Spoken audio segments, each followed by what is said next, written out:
Hello everyone, this is Komal, your SST educator. Welcome back to your favorite channel Magnet Brains. Magnet brains आपको provide कराता है high quality education, वो भी बिल्कुल free of cost, kindergarten से लेके class 12 तक की सीबीएसई बोर्ड के कोर्सेज के साथ साथ आपको अदर स्टेट बोर्ड के भी कोर्सेज अवेलेबल है इन हिंदी मीडियम, जैसे कि UP board, Bihar board, Delhi board के कोर्सेज प्रॉपर सिस्टमैटिक वे में। कोई दिक्कत परेशानी आपको नहीं होगी। डेली प्रैक्टिस सेट्स के क्वेश्चंस भी मिलेंगे, प्रैक्टिस भी करते जाइएगा। ई बुक्स और ई नोट्स के लिंक आपको डिस्क्रिप्शन बॉक्स में अवेलेबल है, तो भटकने की बात नहीं बनती है।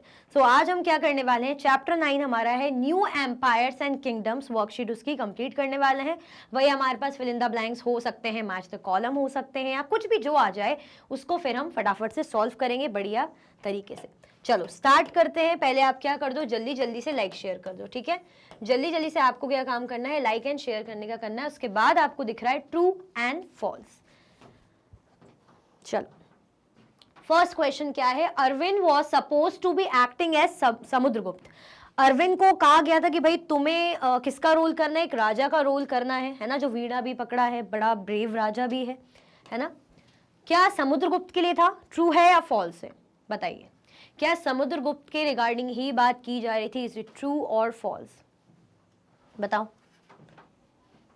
क्या समुद्रगुप्त के ही लिए ये बात की जा रही थी, है ना। अरविंद को कहा जा रहा था कि आपको समुद्रगुप्त की एक्टिंग करनी है, तो क्या ये सही है, उसी के लिए कहा जा रहा था, सोचिए।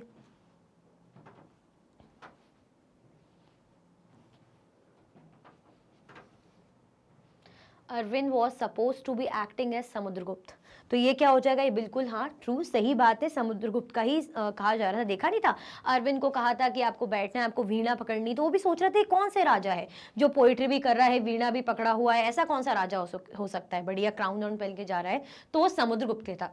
क्योंकि मैंने बताया भी था, हम चैप्टर पढ़े थे कि बड़े ही मल्टी टैलेंटेड राजा थे, ठीक है। द प्रशस्ति was compose in very short sentences, प्रशस्ति जो है कंपोज होती थी बहुत ही शॉर्ट सेंटेंसेस में। तो क्या ये सही है कि प्रशस्ति को, अगर हम प्रशस्ति मतलब बेसिकली तारीफ, है ना, तो ये शॉर्ट सेंटेंसेस में, छोटे छोटे सेंटेंसेस में ही कंपोज की जाती थी क्या, इज इट ट्रू और फॉल्स, बताइए। क्या ये सही है, जल्दी बताओ, क्या ये सही है। तो क्या होगा भाई, जो प्रशस्ति है यानी तारीफ है, तो लॉन्ग लॉन्ग सेंटेंसेस में की जाती थी, बड़े बड़े सेंटेंसेस में तारीफ की जाती थी, तो ये क्या हो जाएगा, ये फॉल्स हो जाएगा, ठीक है। Harsh was the eldest son of his father, Harsh अपने पिताजी के सबसे बड़े बेटे थे। हर्षवर्धन, हर्ष मतलब हर्षवर्धन की बात हो रही है, ठीक है, तो वो अपने फादर के सबसे बड़े बेटे थे। क्या ये सही है या गलत है, बताइए। हर्ष अपने फादर के सबसे बड़े बेटे थे, इज इट ट्रू और फॉल्स, क्या होगा, क्या ये सही है या गलत है।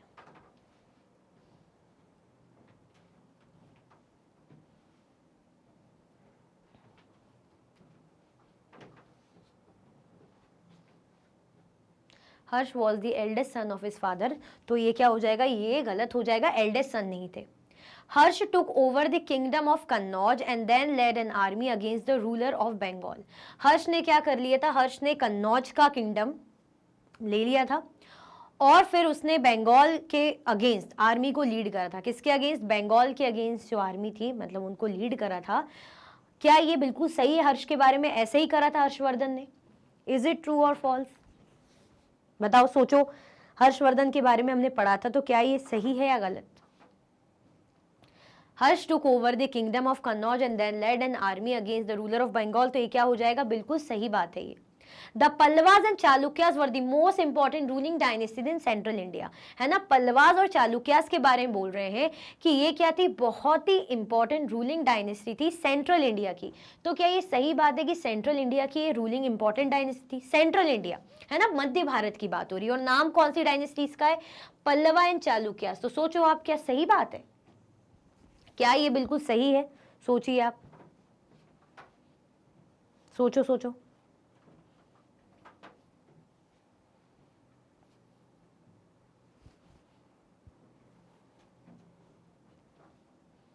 क्या ये सच में इंपॉर्टेंट रूलिंग डायनेस्टी थी, वो भी सेंट्रल इंडिया की, तो क्या हो जाएगा, ये फॉल्स हो जाएगा, सेंट्रल इंडिया की नहीं थी, तो साउथ में थी, ठीक है, सेंट्रल इंडिया की नहीं थी, तो ये क्या हो जाएगा, ये फॉल्स हो जाएगा। क्लियर, तो ये आपका आंसर है true false false true false. Clear, चलो अब आपके पास है fill in the blanks. Dash is known for his plays depicting life in the king's court, है ना, किसकी बात हो रही है, known for his plays depicting life in the king's court, है ना, कौन थे जो फेमस थे, किस चीज के लिए, जो भी नाटक या जो प्लेज रहते थे, है ना, कि राजा के दरबार में क्या हो रहा है, जो भी चीजें उनको एज अ नाटक की तरह बताते थे, है ना। कोई किसी की आदत ना कि बिल्कुल जगह से राजा के दरबार में कोई फैसला लिया जा रहा है, राजा के दरबार में क्या सीन चल रहा है, कोर्ट में क्या बातें चल रही हैं, जो भी, तो उनके रिगार्डिंग, है ना, उनके रिगार्डिंग मतलब प्ले भी ऐसा बनाते हैं। जैसे फॉर एग्जांपल घर में बातें चल रही है, घर में खाना खाया जा रहा है, घर में कुछ इवेंट हो रहा है, तो उसको एज अ प्ले डेपिक्ट कर दिया। तो ऐसे ही राजा के दरबार की चीजें उसको ऐसे डेपिक्ट करें, किसकी बात हो रही है, बताओ कौन है। फिर सेकंड है आपके पास, the ur was a village assembly found in areas where the land owners were not. और ऐसी विलेज असेंबली है ना, सभा संघ टाइप का असेंबली, जहां पे लैंड ओनर्स क्या है, वर नॉट, ब्राह्मण्स और क्षत्रियास, क्या बात हो रही है, ठीक है।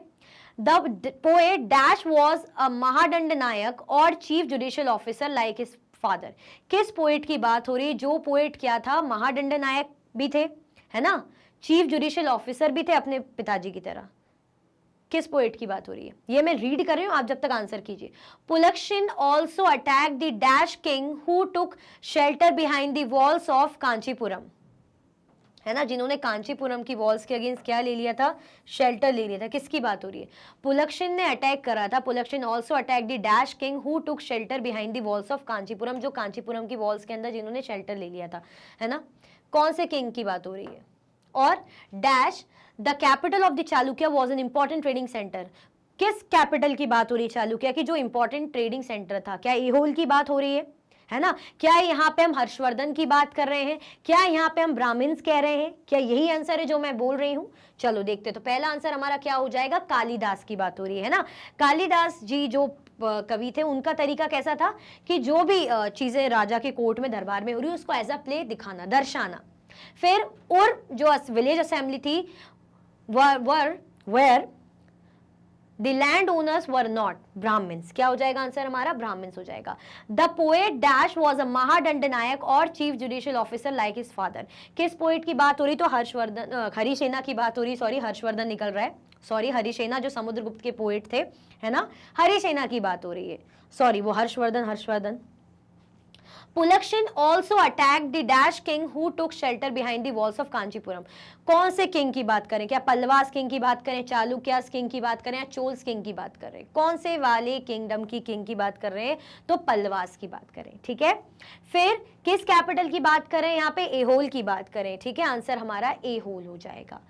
ये रहा आपका fill in the blanks, screenshot ले सकते हैं आप, स्क्रीनशॉट आप ले सकते हैं बढ़िया तरीके से, ठीक है। फिर हम क्या करेंगे, गाड़ी को आगे बढ़ाएंगे। चलो, write the meaning of these terms, Nagar Shreshthi, Sarthavaha, Prathama Kulika, आपको इन टर्म्स का मीनिंग बताना है। नगर श्रेष्ठी, सर्तवाहा और प्रथम कुलिक किन्हें कहा जाता था, नगर श्रेष्ठी कौन थे, सतवाहा कौन थे, प्रथम कुलिक कौन थे, है ना। ये टर्म्स लोगों के लिए यूज हो रहा है बेसिकली, जैसे हमने जो चैप्टर 8 को देखा था ना कि विलेज हेडमैन को ग्राम भोजका कह रहे हैं, है ना, स्लेव को आदिमयी कह रहे हैं, तो इस तरीके से ये जो टर्म्स है, किसी को भाई ये नगर श्रेष्ठी है, सर्तवाह है, प्रथम कुलिका, किन के लिए यूज हो रहा है, चलो देखते हैं। नगर श्रेष्ठी चीफ बैंकर और मर्चेंट ऑफ द सिटी, शहर के जो चीफ बैंकर रहते थे, है ना, या मर्चेंट रहते थे सिटी के, उनके लिए यूज किया जाता था टर्म नगर श्रेष्ठी, ठीक है। इनके लिए कौन सा टर्म यूज किया जाता था, नगर श्रेष्ठी, जो चीफ बैंकर होते थे, क्लियर।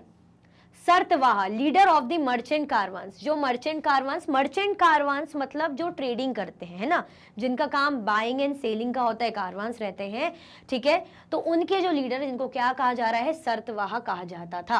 प्रथम कुलिक किनको कहा जाता था, chief craftsman and head of then Kayastha और स्क्राइब्स।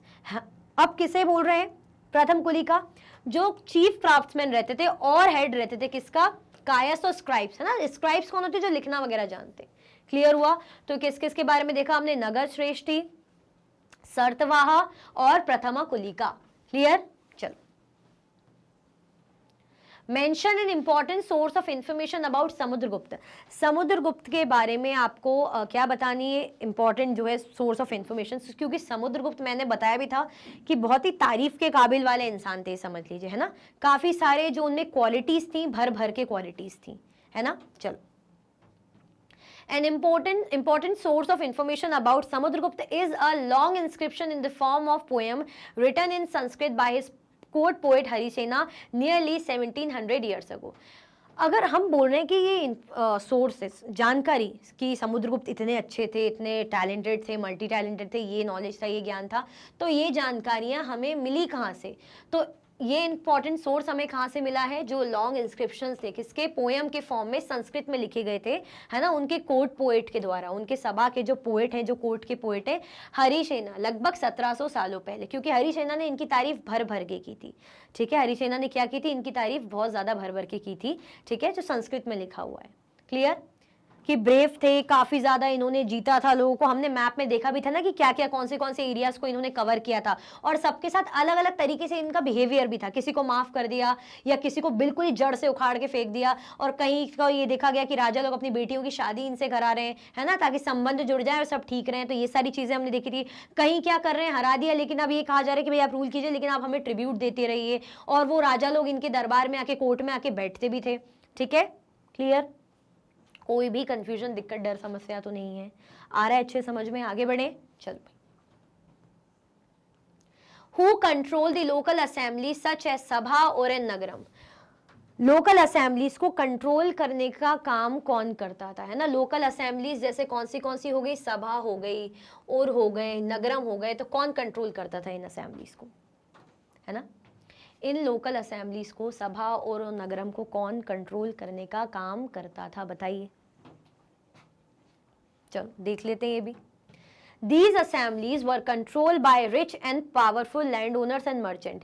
इन assemblies को कौन कंट्रोल करता था? बहुत ही रिच और पावरफुल लैंड ओनर्स होते थे और मर्चेंट्स, उनका काम था जो इन assemblies को कंट्रोल करते थे, ठीक है। क्योंकि असेंबली बनी हुई है, लोग आते हैं, डिस्कशन होता है, डिबेट होता है, तो प्रॉपर उनको कंट्रोल करने की जरूरत है, उनको मेंटेन, मैनेज करने की जरूरत है, ठीक है। तो जो लैंड ओनर्स रहते थे, जो ऑब्वियसली लैंड ओनर्स है, जमीनों के मालिक है, मर्चेंट्स है, ट्रेडर्स हैं, तो एक उनका पावर होती है जो सब फॉलो करते हैं। तो इसीलिए इन्हीं को दे रखी थी रिस्पॉन्सिबिलिटी कि भाई आपका पावर है, आपका रुतबा है, तो आप क्या करो? इनको कंट्रोल करने का काम करो, ठीक है। चलो, right about the kingdom of the Pallava. भाई पल्लवा किंगडम के बारे में आपको लिखना है, पल्लवास के किंगडम के बारे में लिखना है। हमने चालुक्यास, पल्लवास के बारे में पढ़ा था, तो पल्लवास के किंगडम के बारे में बताना है कि पल्लवास की कैपिटल वगैरह भी पढ़ी थी हमने, कौन सी थी? महाबलीपुरम थी या नहीं, कांचीपुरम थी, महाबलीपुरम थी या एहोल थी? The kingdom of the Pallavas spread from the region around their capital Kanchipuram to the Kaveri Delta. They were one of the most important ruling dynasty in South India during the 3rd to 5th AD. अगर हम बात करें जो kingdom था किसका? पल्लवास का, कितना फैला हुआ था? Spread from the region around their capital Kanchipuram to the Kaveri delta. कहां से कहां तक फैला हुआ था? जो कांचीपुरम कैपिटल, वहां से लेकर कावेरी डेल्टा तक ये स्प्रेडेड था, फैला हुआ था। They were one of the most important ruling dynasties in South India. South India की one of the most important ruling dynasties में से एक था, है ना। काफी पावरफुल था, लेकिन ज्यादा लंबे टाइम के लिए था नहीं, उसके बाद तो चोल्स वगैरह आ गए थे, लेकिन अपने टाइम में काफी ज्यादा पावरफुल डायनेस्टी मानी जाती थी। कैपिटल कौन सी थी इसकी? इसकी कैपिटल कांचीपुरम थी, ठीक है। और कब से कब तक था? 3rd to 5th AD। Clear? चलो, Harshvardhan wanted to expand his kingdom but could not proceed beyond the Deccan. Why was this so? Harshvardhan क्या चाहते थे? अपने किंगडम को बढ़ाना चाहते थे, एक्सपांड करना चाहते थे, but could not proceed beyond the Deccan, लेकिन डेकन से ज्यादा वो आगे नहीं बढ़ पाए। Why was this so? ऐसा क्यों? जब हर्षवर्धन चाह रहे थे, उनके अंदर ये सपना था कि मुझे क्या करना है, मुझे अपने किंगडम को और बढ़ाना है, एक्सपांड करना है, तो ऐसा क्या रीजन है जिसके कारण ये डेक्कन से बियॉन्ड प्रोसीड नहीं कर पा रहे थे? क्या रीजन हो सकता है, बताओ। पढ़ा था हमने, इनको क्या किसी ने रोक दिया था? क्या किसी ने इनके रास्ते में रोक लगा दी थी? क्योंकि रोकने वाले बैठे ही रहते थे, है ना, कि आगे ना बढ़ने दे। क्या हो सकता है, बताओ। Any idea? तो इनको ना रोक दिया गया था। चलो देखते हैं। The Chalukya king Pulakshin II defeated Harshvardhan in battle on the banks of Narmada, thus checking his advancement into the Deccan and then further south. अब हर्षवर्धन का सपना था मैं आगे बढ़ूं और अपनी टेरिटरी को एक्सपांड करूं, लेकिन जो चालुक्य किंग थे, कौन, पुलक्षण सेकंड, उन्होंने क्या कर दिया था, हर्षवर्धन को डिफीट कर दिया था। किसमें? In the battle on the banks of Narmada, है ना, नर्मदा की किनारों पे, बैंक्स में, वहां पे इनकी बैटल हो रही होगी, युद्ध हो रहा होगा, वहां पे रोक दिया। This checking is advancement into the Deccan and then further south, जिसके कारण ये आगे नहीं बढ़ पा रहे। ये डेक्कन में जाना चाह रहे थे, आगे बढ़ना चाह रहे थे साउथ की तरफ, पर वो आगे फर्दर बढ़ नहीं पाए। क्लियर हुआ? तो किसने रोका इनको? चालुक्य किंग पुलक्षण सेकंड ने इनका सपना तार तार कर दिया, ये आगे नहीं बढ़ पाए। क्लियर? चलो, mention 3 authors who wrote about Harshvardhan. 3 authors के बारे में आपको बताना है, मेंशन करना है, जिन्होंने हर्षवर्धन के बारे में लिखा था। कौन से 3 ऑथर थे, कौन से 3 राइटर ऑथर, है ना? चलो देखते हैं। The 3 authors who wrote about Harshavardhana were Xuanzang, Banabhatta and Ravi Kirti. 3 author जो थे जिन्होंने हर्षवर्धन के बारे में लिखा था, वो कौन से थे? Xuanzang थे, भानाभट्ट था और रवि कीर्ति था। ठीक है, चलो। What do you think Arvind would have to do if he was acting as Samudragupta? क्या आपको लगता है अरविंद को करना था अगर उसको समुद्रगुप्त का रोल मिला था? उसको बोला गया था ना कि आपको एज ए समुद्रगुप्त का रोल प्ले करना है, राजा का रोल प्ले करना है, तो क्या काम रहेगा अरविंद का? What do you think? क्या आपको लगता है? वही क्या करना है, हमें बताना है। क्या लगता होगा, बताइए। चलो देख लेते हैं। If Arvind was acting as Samudragupta, he would have to do the following things. अगर अरविंद को समुद्रगुप्त का रोल प्ले करना है तो उसको ये कुछ चीजें करनी पड़ेगी। He had to march solemnly in splendid robes to twirl his moustache and wield the silver paper wrapped sword with great enthusiasm. क्या करना पड़ेगा? वो ऐसे बढ़िया तरीके से, जैसे राजा आता है ना, बढ़िया शाही तरीके से एंट्री लेता है, वैसे वो आएगा। बहुत ही खूबसूरत रोब्स, बहुत ही प्यारे से कपड़े वो पहना रहेगा, राजा वाले जैसे रहते हैं, और उसकी जो मूछें हैं ना, वो ऐसे, वो बिल्कुल ट्वर्ल ऐसे करे, बिल्कुल ऐसी मुड़ी हुई रहती ना, यूं रहती राजाओं की मूछें, ऐसे मुड़ी, उसको ऐसे घुमाते हुए यूं आगे बढ़ेगा। ठीक है, and wheel the silver paper wrapped sword, और जो है तलवार कैसी रहेगी? ऐसे रैप्ड तलवार रहेगी। ठीक है, विथ ग्रेट एंथुजियाज्म, और आएगा कैसे? बहुत ही ज्यादा उत्सुकता के साथ वो आगे बढ़ेगा, आएगा। ठीक है, और इन चीजों से डील करेगा। क्लियर? मतलब राजा कैसे आते हैं? राजा तलवार लेके ऐसे एंटर होते हैं, ऐसे मूछों को ऐसे घुमाते हैं, है ना, ऐसे हम इमेजिन करते हैं ना राजा को, और बहुत ही खूबसूरत से हैवी कपड़े पहने रहते हैं वो, क्योंकि राजा हैं। Clear? He had to sit on a royal throne, अब शाही गद्दी पे वो बैठेगा, राजा की एंट्री होती है, वो शाही गद्दी पे बैठते हैं। And act to play a veena and recite poetry, और उसको क्या करना पड़ेगा? वीणा को प्ले करना पड़ेगा, है ना, वीणा को ऐसे बजाना पड़ेगा, और पोएट्री को, पोएम को रिसाइट करना पड़ेगा। क्योंकि हमने देखा था कि समुद्रगुप्त पोएम भी गाते थे, पोएम को भी रिसाइट करते थे और वीणा को भी प्ले करते थे। क्लियर? आ रहा है समझ में? कोई प्रॉब्लम तो नहीं हो रही है ना? हमें क्या पूछा जा रहा है कि अरविंद को क्या करना था? हमें बस वही बताना था कि जो समुद्रगुप्त करते थे, है ना, समुद्रगुप्त बड़े ही पावरफुल थे और साथ में उनको वीणा वगैरह भी बजाना था, तो वही सारा रोल उनको दिखाना है। क्योंकि राजा जैसा था वैसे ही राजा का रोल करेंगे ना। जैसे आपको कोई राम भगवान का रोल दे देगा तो आप राम भगवान जी जैसे ही रोल करोगे, वैसे ही आपको अटायर पहनना पड़ेगा, वैसे ही आपको बहुत ही कामली, कंपोजली आपको बात करनी पड़ेगी। क्लियर? चलो, Do you think ordinary people would have read and understood the प्रशस्तिस? Give reason for your answer. क्या आपको ऐसा लगता है जो ऑर्डिनरी पीपल है ना, would have read and understood the prashastis, उन्होंने रीड करा होगा या समझा होगा प्रशस्तिस को? Give reasons for your answer. आपको अपने आंसर के लिए क्या करना है? रीजंस देने, है ना। क्या आपको ऐसा लगता है कि ऑर्डिनरी पीपल समझ पाते होंगे इन प्रशस्तिस को?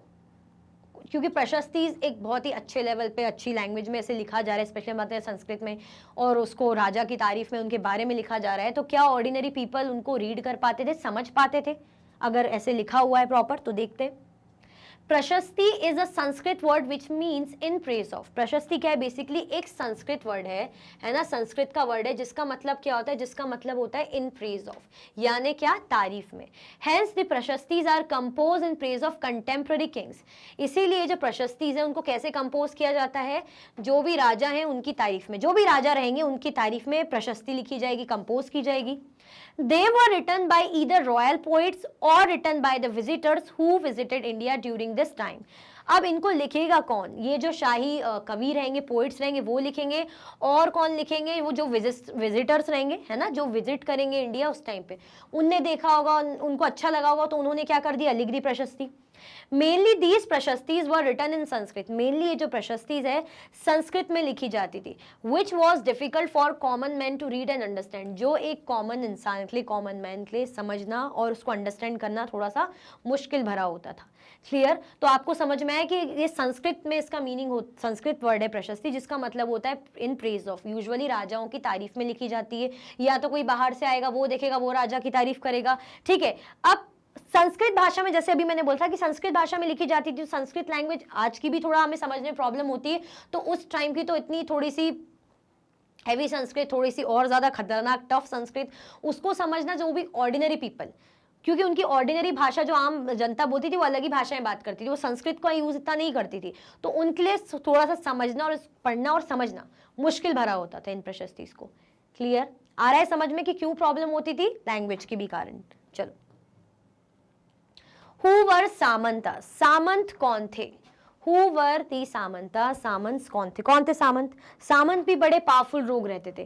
कौन रहते थे? ये भी बड़े ही पावरफुल लोग रहते थे, है ना। राजा क्या करते थे? इनका इस्तेमाल करते थे, बेसिकली एक तरीके से हेल्प। जैसे राजा चाहेगा ना कि मेरा एक पावरफुल बॉडीगार्ड हो या मेरे पास पावरफुल लोग हो, तो ऐसे ये बहुत पावरफुल इंसान होते थे, तो राजा क्या करते थे? इनको रखते थे अपने पास, हेल्प लेते थे बेसिकली। चलो, samantas were military leaders who provided the king with troops whenever he needed him। अब क्या था? जैसे बड़े ही पावरफुल लोग थे, ये क्या रहते थे? मिलिट्री लीडर्स, इनकी अपने जो है मिलिट्री रहती थी। अब ये क्या करते थे? जब भी राजा को जरूरत पड़ती होगी ना सेना वगैरह की, ट्रूप्स की, तो ये लोग प्रोवाइड करते थे कि ये लीजिए सेना, हम आपको प्रोवाइड कर रहे हैं। For their service they were not paid regular salaries. अब सर्विस प्रोवाइड करते थे, लेकिन अपनी इस काम के लिए, जो भी काम ये करते थे उसके लिए इन्हें रेगुलर सैलरीज नहीं मिलती थी, है ना, रेगुलर तरीके से इनको तनख्वाह नहीं दी जाती थी। Instead they receive the grants of land from the king. इसके बजाय उनको क्या मिलता था? लैंड ग्रांट मिलता था, है ना। राजा से क्या मिल जाता था? लैंड ग्रांट मिल जाता था। जैसे राजा ने क्या करा? सैलरी नहीं दी, उसके बदले जमीन दान में दे दी। ठीक है, they collected revenue from the land and used it for the maintenance of soldiers and horses and to provide war equipments। ये क्या करते थे? ये रेवेन्यू कलेक्ट करने का काम करते। अब मेरे को कोई जमीन राजा ने खुश होके दे दी, कोई भी जमीन मुझे दे दी, तो अब उसमें से जो भी रेवेन्यू बनना है, टैक्स कलेक्ट करना है, जो भी वहां की चीजें, वो मेरी हुई, क्योंकि जमीन दे दी ना। अब उस जमीन में मैं जो करूं, जो कलेक्ट करूं या ना करूं, फ्री में रहने दूं, वो सब मुझ पे, क्योंकि आपने सैलरी ना देके मुझे जमीन दे दी। ठीक है, तो क्या करा जाता था? इनको जमीन दे दी जाती थी, फिर ये प्रॉपर मेंटेन करते थे वहां पे, है ना, रेवेन्यू कलेक्ट करने का काम और सोल्जर्स को मेंटेन करने का काम, जैसे सोल्जर्स हो गए, हॉर्सेस हो गए, and to provide war equipments. और क्या करते थे? वॉर के लिए जो भी इक्विपमेंट्स है, टूल्स है, वो भी प्रोवाइड करते थे। Whenever the king was weak they tried to become independent. जब भी ऐसा लगता था कि राजा वीक हो गया है ना, तो ये इंडिपेंडेंट बनने की पूरी कोशिश करते थे, क्योंकि ऑलरेडी इतना ज्यादा रुतबा था, इनके पास पावर थी, मिलिट्री पावर, फिर पैसा वैसा रहता ही था, राजा इनसे हेल्प लेते, मतलब लैंड वगैरह गिफ्ट करते थे, और बढ़िया लैंड के स्वामी बन गए, लैंड के मालिक बन गए, तो उसको मैनेज करना। तो जब जब ऐसा लगता था कि राजा क्या है? वीक है, हमें नहीं, मतलब हम आराम से इसको चकमा दे सकते हैं, आराम से इसके ऊपर मतलब भारी हावी हो सकते, डोमिनेट कर सकते हैं, तो वो क्या करते थे? वो इंडिपेंडेंट बन जाते थे, है ना। अभी तो क्या है? राजा के अंडर है। जैसे आप जब 7th में जाओगे ना, तब पढ़ोगे आप, जो सामंत थे ना, महासामंत बन गए थे। क्यों? क्योंकि ये लोग क्या समझने लगे थे कि अब राजा हमें नहीं चाहिए, हम बनेंगे राजा, है ना, बहुत हो गई जो एक खातिरदारी, अब हम खुद राजा बनेंगे। तो ऐसे ही धीरे धीरे ये लोग भी इंडिपेंडेंट बन जाते थे। क्लियर? चलो, What was the सभा ड्यूरिंग द पल्लवाज रूल? सभा क्या थी? सभा, असेंबलीज, है ना, पल्लवा रूल्स के टाइम ये सभा चीज थी क्या? चलो देख लेते हैं। A number of local assemblies have been mentioned in the inscriptions of the Pallavas, है ना। बहुत सी लोकल असेंबलीज मेंशन्ड है, किसमें? पल्लवास के इंस्क्रिप्शंस में, है ना। लोकल असेंबलीज के बारे में इसमें इंफॉर्मेशन मेंशन है, क्योंकि इंस्क्रिप्शन में जानकारी रहती थी, ऑर्डर्स रहते थे। इंस्क्रिप्शन का काम ही है कि इनको पढ़ो और जानो। The सभा was one of the local assembly। सभा क्या थी? एक लोकल असेंबली थी, one of the local assemblies थी। It was an assembly of ब्राह्मण लैंड ओनर्स।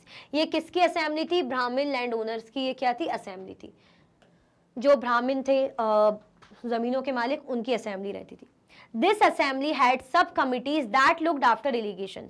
अब ये असेंबली के पास क्या थी, इनकी सब कमिटीज भी होती थी जो क्या ध्यान रखती थी, जिनका काम था इरिगेशन वगैरह, सिंचाई वगैरह का काम देखना, एग्रीकल्चरल ऑपरेशंस को मेंटेन करना, है ना, रोड्स वगैरह बनाना और लोकल टेम्पल्स वगैरह बनाने का काम रहता था। क्या क्या काम करेगी असेंबली, जब इनको रखा है, इनकी सब कमिटीज है, तो काम क्या रहेगा उन सब कमिटीज का, इरिगेशन वर्क देखना, सिंचाई वगैरह का काम हो गया, एग्रीकल्चर से रिलेटेड जो भी काम है ऑपरेशन से उनको मेंटेन करना, है ना, रोड्स वगैरह बनवाना और लोकल टेम्पल्स वगैरह ये सारी चीजें बनवाने का काम ये सब असेंबलीज देखा करती थी। ठीक है, आ रहा है समझ में? चलो, right short notes on Chandragupta one. Chandragupta one के बारे में आपको लिखना है। चंद्रगुप्त वन कौन थे? चंद्रगुप्त वन, देखो ये चंद्रगुप्त नाम से आप ये कंफ्यूज नहीं होना कि मौर्यन डायनेस्टी के थे, ये मौर्यन डायनेस्टी के नहीं थे। किस डायनेस्टी के थे? गुप्त डायनेस्टी के थे। ठीक है, तो हमें क्या करना है, कंफ्यूज नहीं होना है। चलो देखते हैं। Chandragupta I was born in 305 AD. He married a Lichavi princess named Kumara Devi. Through this matrimonial alliance, he gained enormous power and used it to his great advantage. He launched a series of military expansions, pushing the kingdom's boundaries westward. By 320 AD, he proclaimed himself Maharaja Dhiraj. Many historians consider 320 AD was the beginning of the Gupta dynasty. तो गुप्त dynasty की basically शुरुआत हम देखें तो इन्हीं के through होती, चंद्रगुप्त वन के थ्रू होती। किसके थ्रू? चंद्रगुप्त वन। देखो कैसा था गुप्त डायनेस्टी, अगर हम बात करें किसकी, गुप्त डायनेस्टी की, अगर हम गुप्त डायनेस्टी की बात करें तो क्या हो जाएंगे, पहले चंद्रगुप्त वन थे। कौन थे? चंद्रगुप्त वन थे। फिर उसके बाद उनके बेटे आए, समुद्रगुप्त। कौन आए फिर? समुद्रगुप्त आए। उसके बाद इनके बेटे कौन थे? चंद्रगुप्त सेकेंड।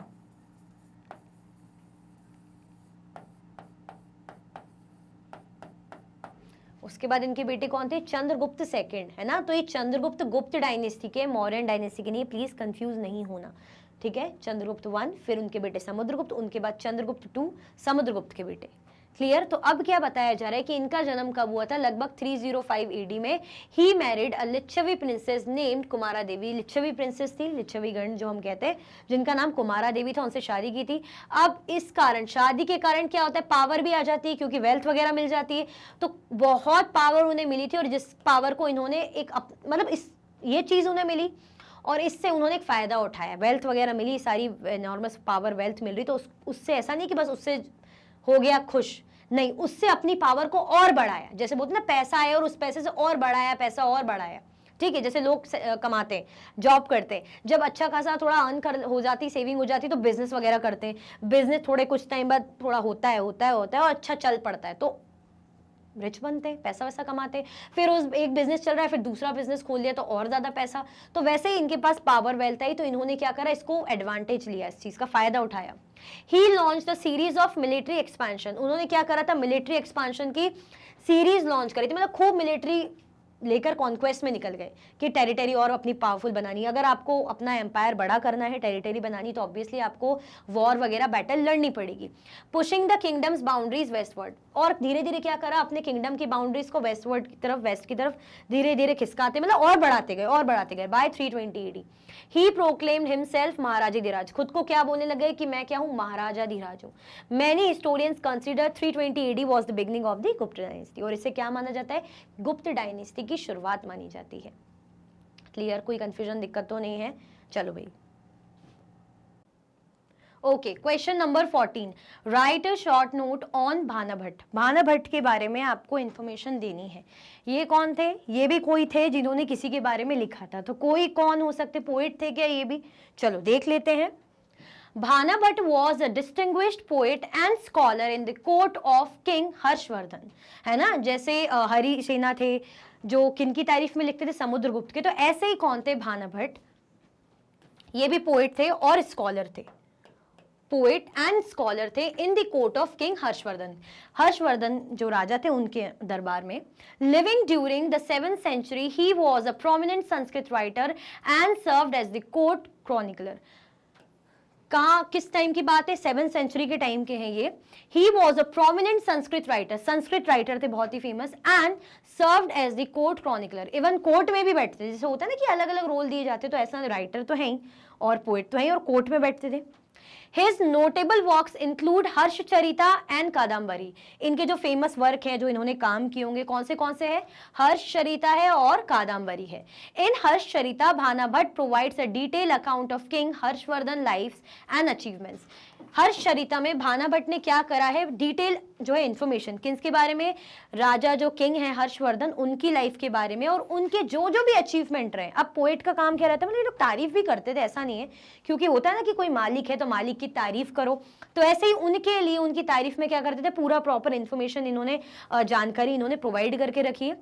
तो in Harshacharita Bana Bhatta provide detail account of Harshavardhana life, उनकी जिंदगी के बारे में होता है ना कि जो जो भी ऐसी चीजें होंगी छोटी छोटी सब बताया हुआ है, और जो जो उन्होंने अचीव करा सारी चीजें बताई हुई है। क्लियर? तो भाना भट्ट बेसिकली अगर इनको जाने तो कौन थे, हर्षवर्धन के कोर्ट में ये पोएट थे। क्लियर हुआ? कोई कंफ्यूजन, दिक्कत तो नहीं है? चलिए, केस बेस्ड क्वेश्चन है, अब जरा देख लेते हैं। Some important administrative posts were now hereditary.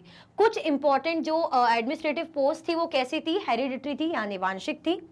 This means that sons succeeded fathers to these posts. इसका मतलब ये है कि बेटे ने क्या करा, फादर को सक्सीड करते थे। इस पोस्ट में ऐसी थी, पिताजी है, पिताजी के बाद बेटा है, बेटे के बाद बेटे का बेटा है, इस तरीके से थी वांशिक।